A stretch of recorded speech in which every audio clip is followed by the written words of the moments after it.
This is an article that came out recently in The Guardian. And ladies and gentlemen, this drug plague is couldn't be more stronger than ever. And there is no turning this thing around. Why are more Americans than ever dying from drug overdoses? Deaths from drug overdoses in the US reached staggering new heights in 2017, according to newly published figures. Trump called the crisis a national shame and human tragedy. But what is fueling it? And as you can see, this is a combination. This 7,237 is combined deaths from the Vietnam War, Afghanistan, and Iraq wars combined. And the number of deaths in the US still surpass all of that. That's why I don't listen to these folks when they talk about black on black crime. Let me tell you something. Your drug epidemic has long surpassed black on black crime. In fact, black on black crime looked like a small problem, okay, compared to your opioid problem. So you keep bringing that up, you just look like a big fool. You look at the amount of people dying and you're bringing up some black on black crime, which a few thousand people die per year, and you got 70 and probably going to be over 80,000 as of 2017. And we know you're lowballing those numbers on purpose because you know you can never, ever reveal the real true numbers. That these drug deaths are kicking their asses, ladies and gentlemen. It is kicking their asses bad. You got to think about this. Not a day has gone by in America for the last 2 decades that somebody died of an overdose. Just picture that. For the last 20 years, not a single day has gone by without some sort of death from these drugs. And these folks want to talk about black on black crime.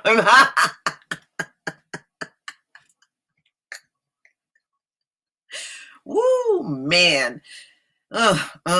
American education ain't worth a damn. Look how many stupid people are walking around.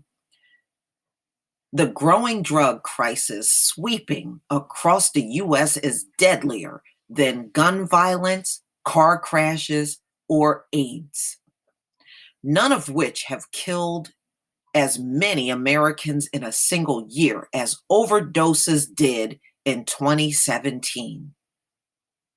They combined 3 wars together, and it still didn't surpass the drug deaths, ladies and gentlemen, if you can wrap your mind around that. Newly confirmed figures released by the Center for Disease Control and Prevention shows the increased scale of the crisis. The drug plague is not confined to a small number of states, nor to lower income areas, but instead it has spread across the whole country. While there are concentrations around the Midwest and regional differences in the types of substance, overdose deaths are happening everywhere. Everywhere, y'all. Major cities and rural areas are now in the grip of the crisis. Yeah, because, I've done several videos on the rural areas.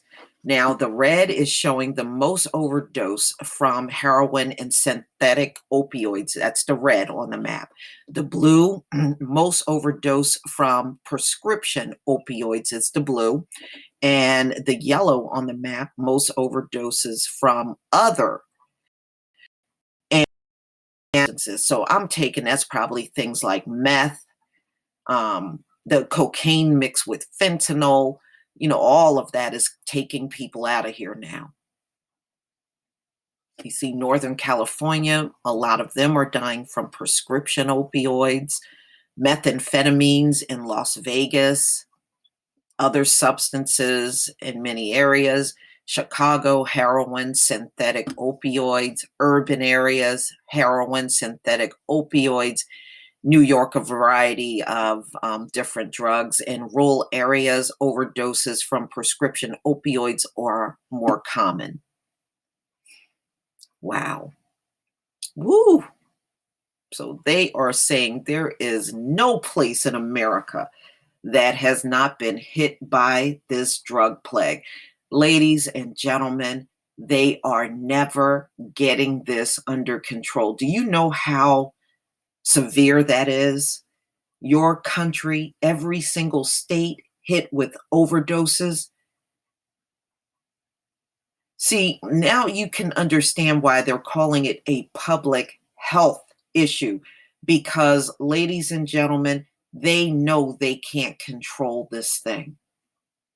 And they're trying to make it look like they are doing all that they can and they're not responsible for this thing, you know, trying to look responsible, but there is no looking responsible over this whole thing.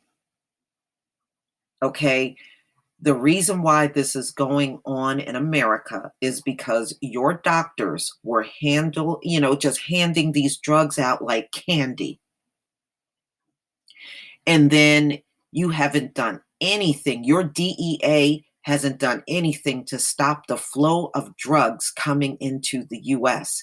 And you damn sure ain't doing nothing about China and all the fentanyl that's flowing in from there. You got the Mexican border where all the drugs are flowing in. You got drugs flowing in from Canada. You got drugs flowing in from the islands. It is hitting America from all sides, and they can't control it. So now they're trying to appear to everybody as responsible by coming up with these safe injection sites, declaring it a public health issue, saying that if you call the police on somebody overdosing, you won't go to jail and they won't go to jail. Ladies and gentlemen, there is no making this shit look responsible. It is just, they can make all the attempts they want. It still looks careless and irresponsible. And you're not going to make an addiction that's impacting the entire country look good or look like you got it under control. You don't. One factor fueling the problem is the illegal narcotics are more readily available than ever as the drug distribution networks have expanded to rural and suburban areas. But there are other elements at work. Part of the reason illicit drug traders are able to proliferate so wide across the Midwest and other regions is to do with the market there. That's right. Your people are demanding the drug, and you can't deny that. You got a country full of people demanding these drugs. These areas are home to thousands of people who first developed an addiction to prescription pills. Root of the crisis. The US medical sector has historically been a leading consumer of opioid substances that produce morphine like effects. In the 1990s, opioid based painkillers became a common remedy for a variety of conditions such as back pain and arthritis. And ladies and gentlemen, they've had opium epidemics in this country before. The drugs have not. You can go back to the 1800s. They were ODing out on drugs, and even their Civil War um, soldiers were strung out on drugs. They were strung out. They were junkies. Most of those soldiers were junkies at the end of the war. So they've always had a drug problem in America. And remember, they couldn't rebuild the South because so many of them down there were junkies. It took black men and women to go down in the South and rebuild it. These folks were too strung out on drugs, poor, didn't have nothing. And remember, they went through a famine. So there is no way they can claim they built the South. Black men and women built that South back up. And mainly the credit should go to black men. That's why they had the convict lease program, ladies and gentlemen. It took them to build the South back up. These folks were so messed up on drugs back then, they couldn't rebuild anything, a shack. They wouldn't have been able to build that.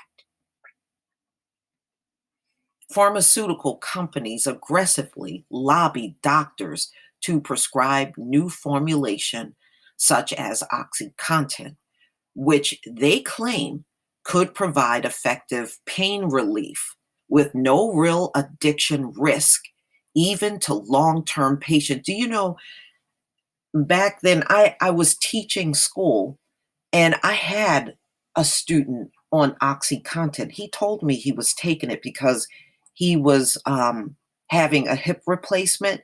And I remember his temperament in the class was always weird to me. He would get upset over the stupidest things.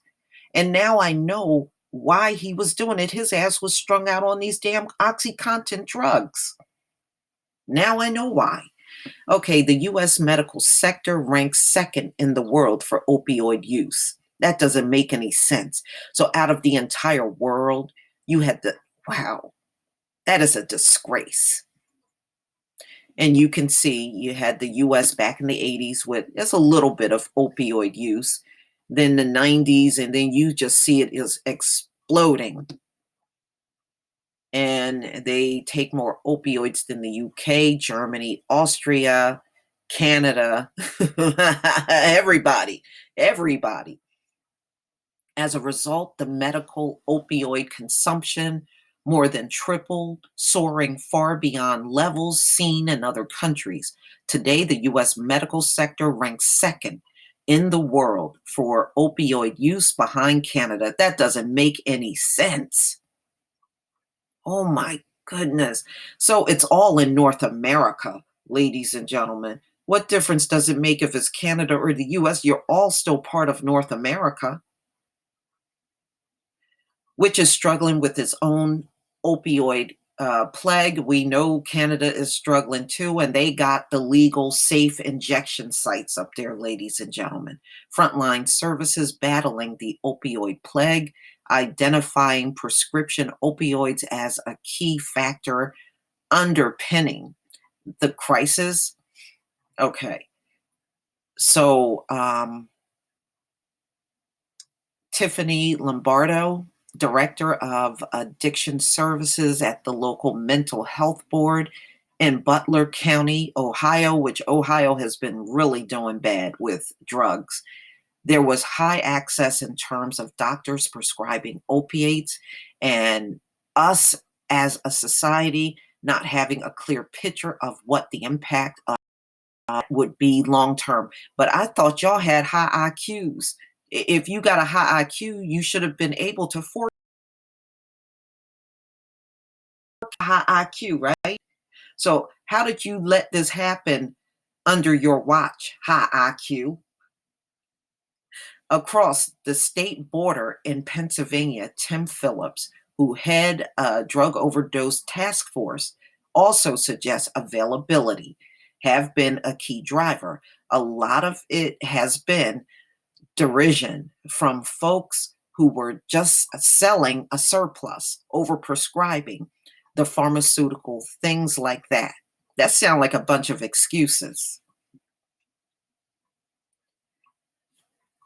The crisis has sent federal and local officials scrambling for ways to prevent and treat addiction and punish those responsible.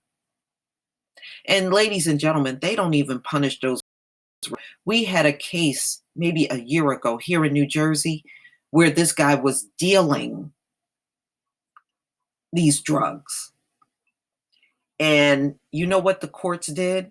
Put him in rehab. He was drug dealing and drug trafficking, and they put him in rehab. And he got caught multiple times. And to this day, they gave him rehab. That's not a punishment. It's not a punishment. And see, because they are trying to not punish anybody involved in this stuff, this is why it's raging on. So we know the drug has changed, and that's all this is showing you. Um, yeah, they're just showing you how the drug is switching, but the addiction is still there. We have cocaine, prescription opioids, heroin, and synthetic opioids as some of the top drugs killing people. And then you have meth, which is also making a strong comeback, methadone and other drugs. And a lot of these unspecified narcotics and drugs are drug mixing. You know, uh, in fact, I was reading it's very common for the coroner's office when they do autopsies on these drug deaths to find 2 and sometimes 3 different drugs on top of that alcohol in their system. It's very common. Trump declared the opioid plague a national emergency in 2017.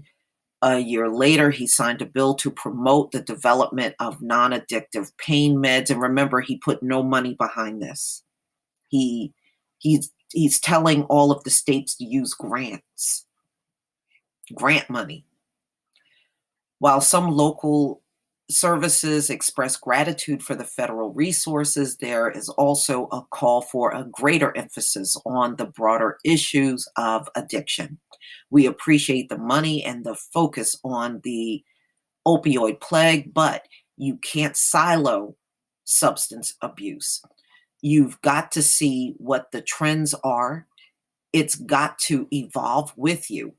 And the state and federal funds sometimes fall behind the actual epidemic as it evolves, said Scott Rasmus, executive director at the Butler County Mental Health Board. Meanwhile, overdose outreach teams in the county continues to venture into the streets to stem the crisis. Lombardo, who coordinates the addiction recovery services, want to reach people with a clear message. Listen, we're a community that cares, and we want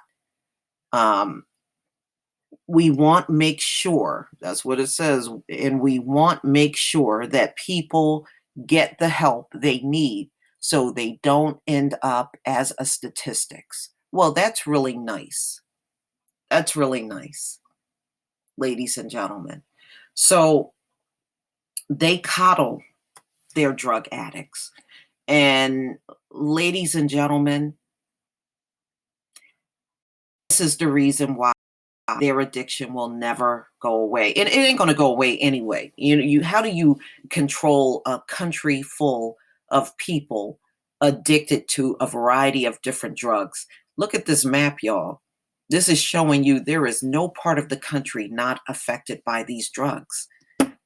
It's not a chance in hell they're going to get this under control. It's very obvious. All they can do is scream at Trump for help, but technically, this man can't do nothing for them. He really can't. And if he did unleash money, it would completely bankrupt America, as you can see, looking at that kind of map. It would bankrupt the country trying to save these people.